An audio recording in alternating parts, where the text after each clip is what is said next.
My name is Mariah. I am a peer mentor here in the HCAP Student Success Center. My name is Kylie. I'm also a peer mentor here for the HCAP Student Success Center. And once again, we just want to thank everybody for taking the time out of your day to come in and join us for lots of things self-care. This is our little sign-in sheet that we have. Everybody could just please take a minute and scan this QR code. It should link you to our sign-in. Please let me know if it doesn't work. We've tested it plenty of times, so hopefully it does. I'll just give everyone a few seconds to sign in.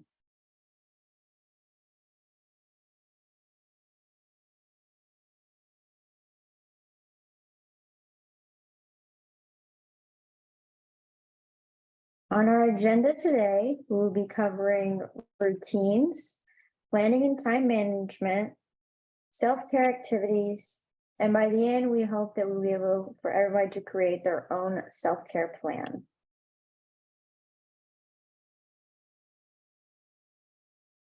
So this little intro activity is going to be actually a self-care bingo.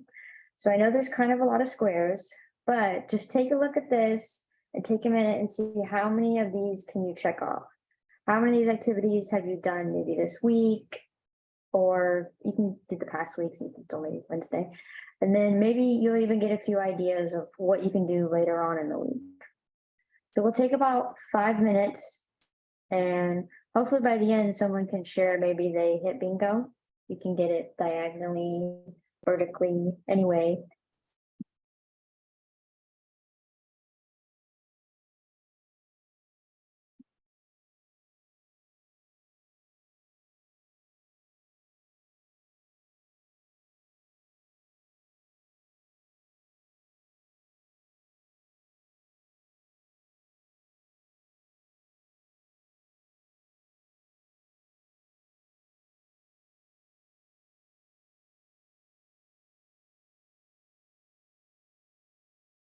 Ooh, I got bingo. Great. I also hit bingo. Fantastic. Dang it. I'm like not close. I mean, like they're not in a line. Like you've done them, they're just not all in a row. Or something. Right. Yeah. I got a bingo. Yay. Woohoo! I also got a bingo. Look at y'all. Does anybody have like a blackout card where they did everything on the bingo card? Does anybody have more than one bingo? They got it in different directions. If not, that's okay. You know, there's a lot of things on there and there's not enough time to really do all of those. But I know when I was putting it together, I saw these and I was like, oh, you know, I'll save that for later in the week because then I can do it then. So it looks like everybody's done with that. I'm going to go ahead and move to the next one. So to get started with our presentation today, we will be talking a little bit about routines and why it is important to maintain a routine. And so there are several routines that may be affected once a student begins to experience a significant amount of stress or burnout or just feeling overwhelmed. So before getting started on this slide, let's reflect on some of these topics. So I would like to hear some responses from everybody, but about how many hours of sleep do you typically get per night?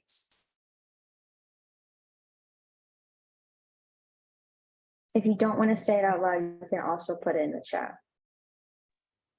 I usually get about like 5 to 6 or 7 hours. Okay.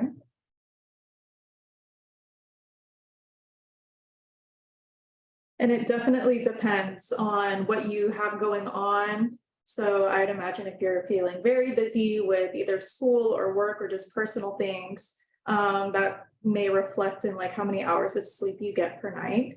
And everybody, do you usually feel rested or energized after a night's sleep? Like on average, which would you say you feel more of?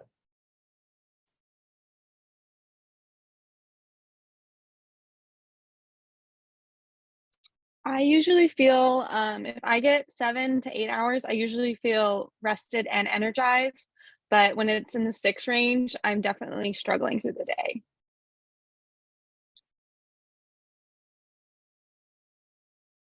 I pretty consistently get a 7 to 8 hour range of sleep, but I rarely feel energized anymore, like physically.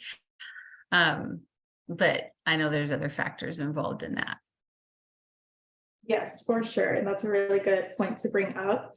So thank you all for sharing. So to move on, in an article published by Harvard, it was found that over 50% of college students get less than 7 hours of sleep per night, which is the recommended number of hours of sleep per student. So I know Delaney mentioned 6 to 7, so I think that's a pretty good range.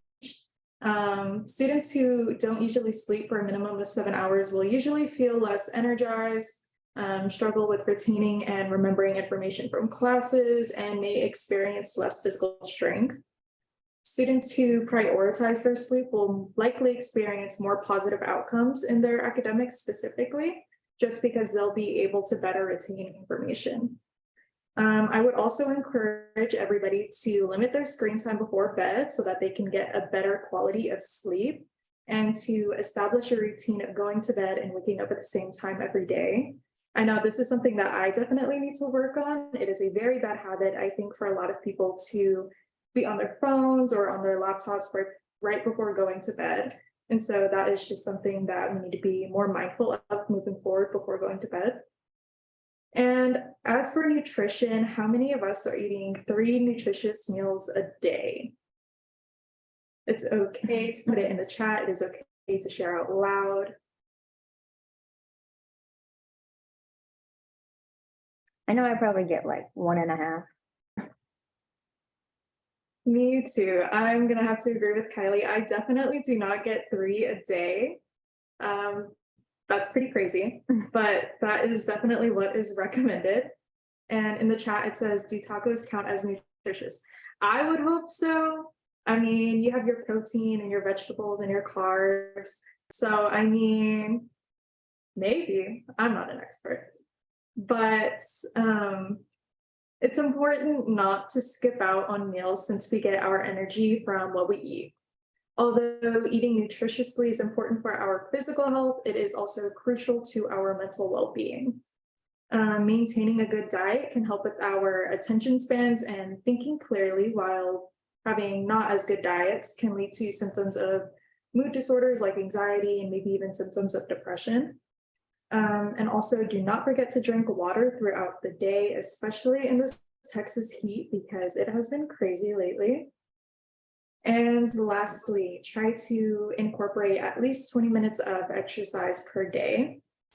This can look different for everybody, and it can include walking, biking, hiking, swimming, yoga, and just so much more.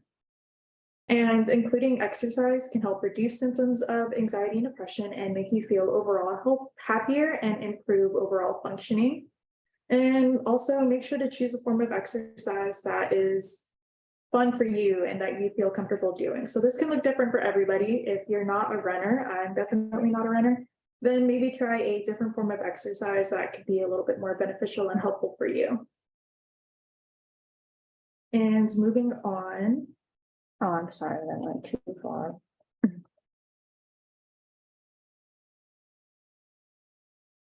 There we go. Now on to planning and time management, something most of us college students dread the most. Our number 1 tip is keep a planner. Seeing your task laid out in front of you can help you strategize on where to put your time and energy in order to avoid overstressing about events and deadlines that you might have coming up. Once you lay everything out, you'll probably realize you maybe had more time available than you once thought. You're sitting there thinking, oh no, like there's not enough time in the day, the week, I have too many appointments, classes, tests. But once you write it all out, you'll be able to space it with what works best for you. Keeping a planner with your tasks and activities will also help you set up boundaries for yourself. Once you can see everything you already have on your plate, you'll be able to say no to certain things that will overwhelm you, Or you can say yes to more things because you see, I can fit that in on Tuesday, actually. I don't have as much going on as I once thought I did. And it's really important to have those boundaries for yourself.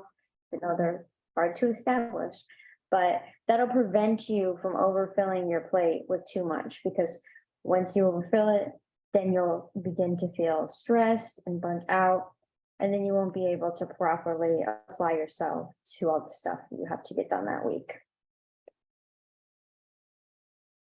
And there are many different planning styles. Planning does not have to look the same for everyone. Here we have just a few examples. You could keep a physical planner in some type of notebook, which is really good if you want to like color code things, you can highlight what's important. And you can also just keep it on your phone, which is really easy. We all have our phones with us at all times, basically. Or you can do it on your computer. There's a lot of like Google calendars, Outlook calendars, which are really helpful, especially since college students typically do spend a lot of time on their laptops, and it's very easily accessible. Now, if anyone would like to share, which method do you currently use? Phone, computer, physical planner, mixture of both?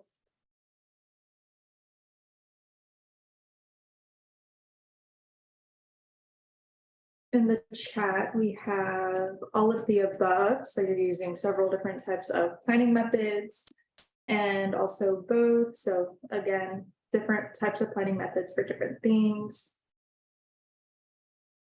I know I also use a mixture. I definitely have the Outlook calendar, which is a lifesaver. But the one on my phone is very convenient as well because it's always with me. And then I think like only the most important things, I'll write them down somewhere else the third time, just so I don't forget. Same for me. I use a couple of different methods, and I have found that like I use my Outlook calendar for everything like work related, and then I use Google Calendar for personal stuff. So I like to keep my personal from my work separate. And then I also just I like the look and feel of an actual planner, but then I often leave that somewhere and forget about it. So it's nice to have the electronic calendar on my phone and on my computer. Yeah, it's super great that you recognize just your personal preference of which one works best, whether it's personal, work, or anything else. And really, you don't need to stress about finding one, as long as you find a method that works for you and is helpful with your success. So if you want to use all of them, go ahead. If you only want to use one, that's up to you.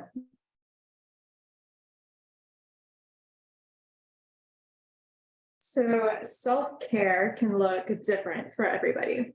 And finding a medium that you enjoy can help alleviate some of the stress you may be feeling either during the summer, throughout the semester. And there are several personal activities and grounding techniques that you can do on your own. Finding an activity that you enjoy can help with some of the overwhelming feelings of stress or burnout, which if you're a student, I feel like you're pretty close to feeling burned out or definitely stressed. I've listed some personal activities like journaling, reading, and listening to music, but there are so many more activities out there that you may even find even more enjoyment from. And grounding techniques are used to helping you feel overwhelmed with several emotions. These can help take you out of your head and away from those negative emotions to instead focus on the here and now. These are some listed below that we can also practice. And I'd like to hear from you after going through all of these techniques, which were your favorite. So the first one says to stop and listen. So I would encourage you in this moment this can happen either indoors or outdoors, but find a space that's comfortable for you and just kind of make note of all of the noises you can hear around you. You can either start with the noises that are closest to you and then spread out farther, or opposite, you can go farther and then bring it back in. But this is a really good technique to use to just kind of get you out of your head if you need to.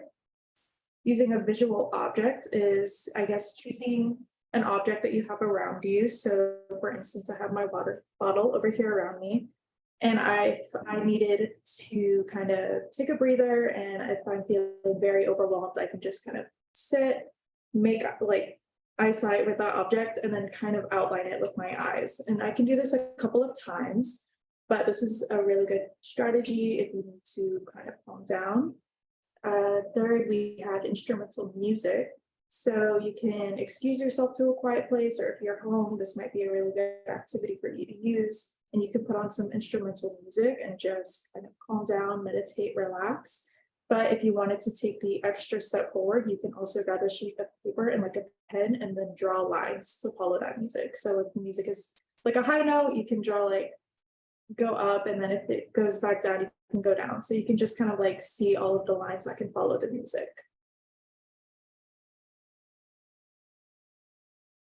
And then for these last couple of grounding techniques, we have breathing. I think breathing is one of the most common techniques that a lot of people use, and there are several ways that you can go about it.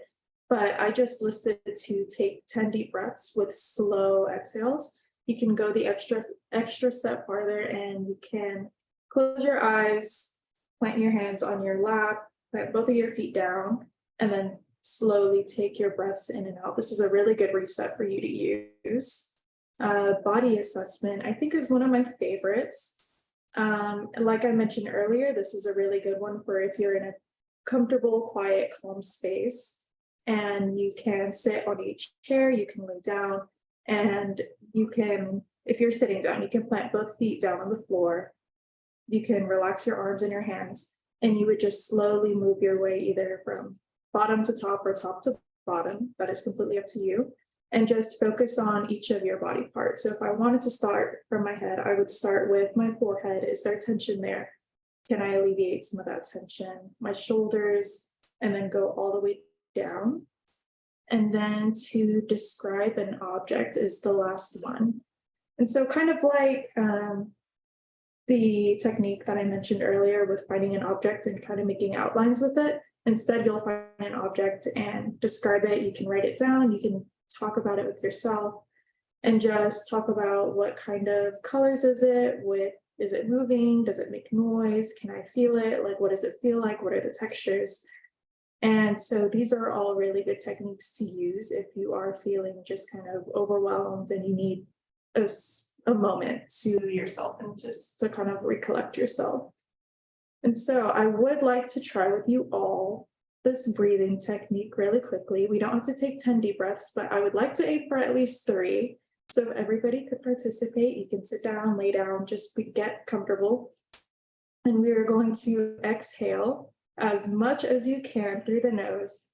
Hold it for a couple of seconds and then, inhale and then exhale slowly out. Okay, so everybody, we are going to slowly inhale.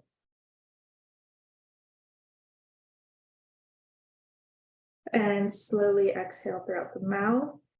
And then try it 2 more times. Inhale.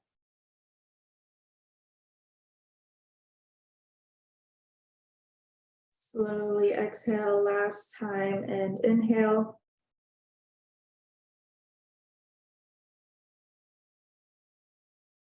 And that was it. So you can definitely go for as long as you want. This is a really good reset for if you're in a busy place, especially if you're at work or in classes and you're feeling kind of overwhelmed, a little bit anxious, a little bit stressed. I think this is a really good activity to use just kind of anywhere you are. But I would like to hear from you guys. Was there an activity that you guys really liked? I would just like to hear back.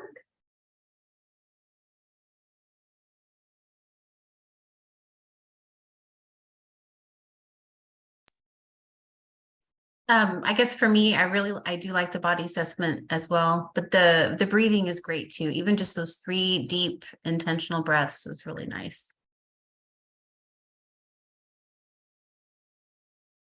Thank you for sharing. I would like to point out, I really liked the term that you used, intentional. And all of these activities are you like intentionally separating yourself from what's making you stressed or anxious and putting you in a space where you can calm down and relax. So intention, I really liked that word. And I think it applies really well to our presentation today.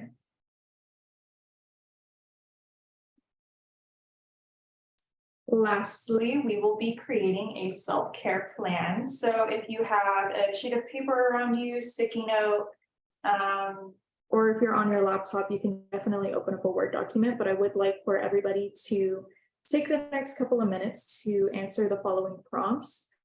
And so first, we are going to choose an activity. So this can be any of the activities that we talked about today, whether they are the personal activities or a grounding technique. And which activity would you like to see implemented more throughout your day? So I'll give y'all a couple of seconds to answer number one. And I will also open up a Word document so that I can answer these questions too. And I will be creating mine as well. We're all in this together.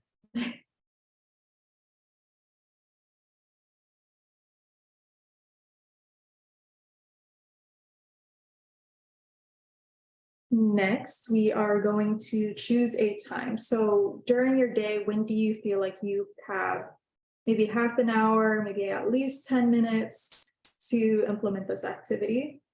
This can be either once a day, it can be multiple times a day. The world is your oyster.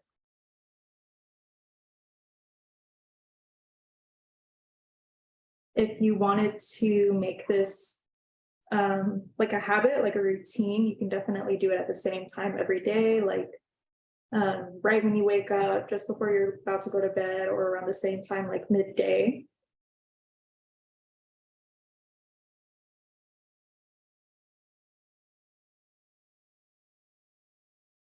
For the third one, we're gonna want to set a reminder. How will I remind myself to do this activity and not let it just be something that falls on the back burner, bottom of the to-do list? Oops, I forgot.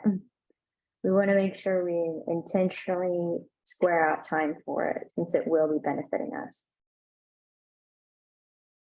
Yeah, in the chat, Lisa says using my planner. So having a physical reminder is a great one to have. So you can put it down in your planner. If you have a sticky note on your laptop, every time you open up that laptop, you'll see the reminder. Or if you wanted to take it a step further and set yourself up for success, like at home. So for instance, if you wanted to implement more exercise as your self-care, you can definitely set out all of your workout clothes and shoes and just get yourself prepped beforehand. So that way, when you get into it, it will just be kind of like a seamless transition.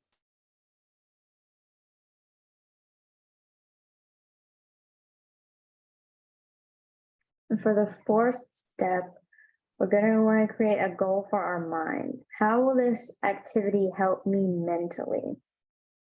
Try to think about what this is gonna do for your mental well-being. Is it gonna relieve stress, help you focus?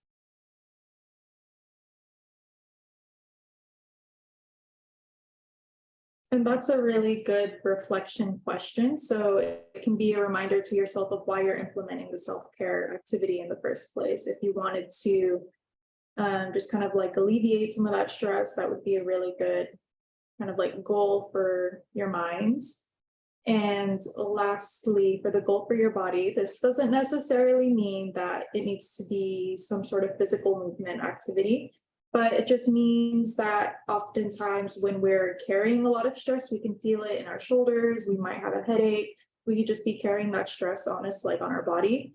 And so if I'm doing an activity and it'll help me relax my body and just kind of like take away some of that tension from my body. And if your activity is something physical that is also beneficial, maybe you want to get more sleep. Physically, the next day, you'll feel a lot more energized and awake, and you'll realize you have more energy to put towards everything you're going to get done that day. If anybody would like to share their plans, there's one in the chat already that I can read out. So it says, for their activity, they're going to start going on more walks. For their time, they said evenings after work. Their reminders will be to set a reminder on their phone. 4, it is clarity of my thoughts and just better overall blood flow to my brain. And 5, gentle movement that is good for my joints and the rest of my body. Yes, that's a great example. Thank you for sharing. Would anybody else like to share?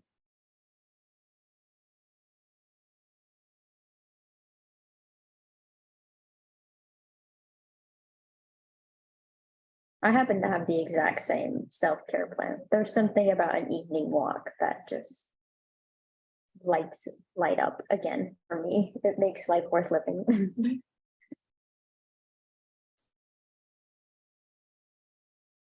So to conclude today's presentation, we would love to hear some of your questions or your comments. How did this presentation help you? What are some of your takeaways from this presentation? And so if anybody would like to share, the floor is yours.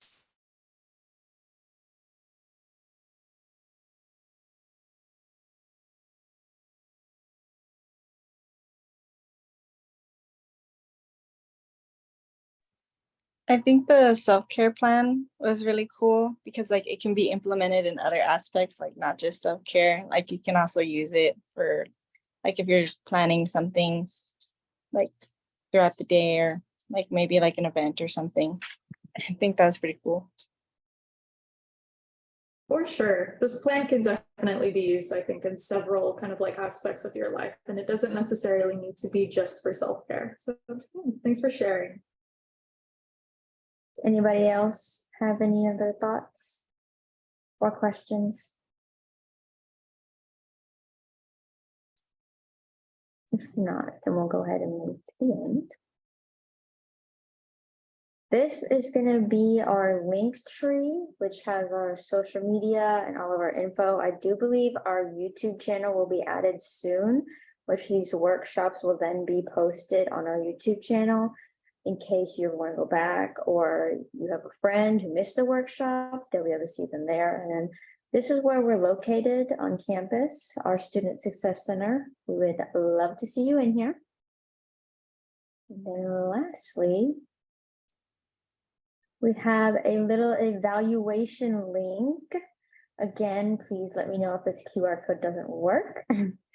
But we would love to hear your feedback on this presentation so that way in the future we can make our presentations even better. But me and Mariah really thank you for joining us today on our little self-care for students. We hope you gain something from this, and we would really hope to see you again at our next workshops.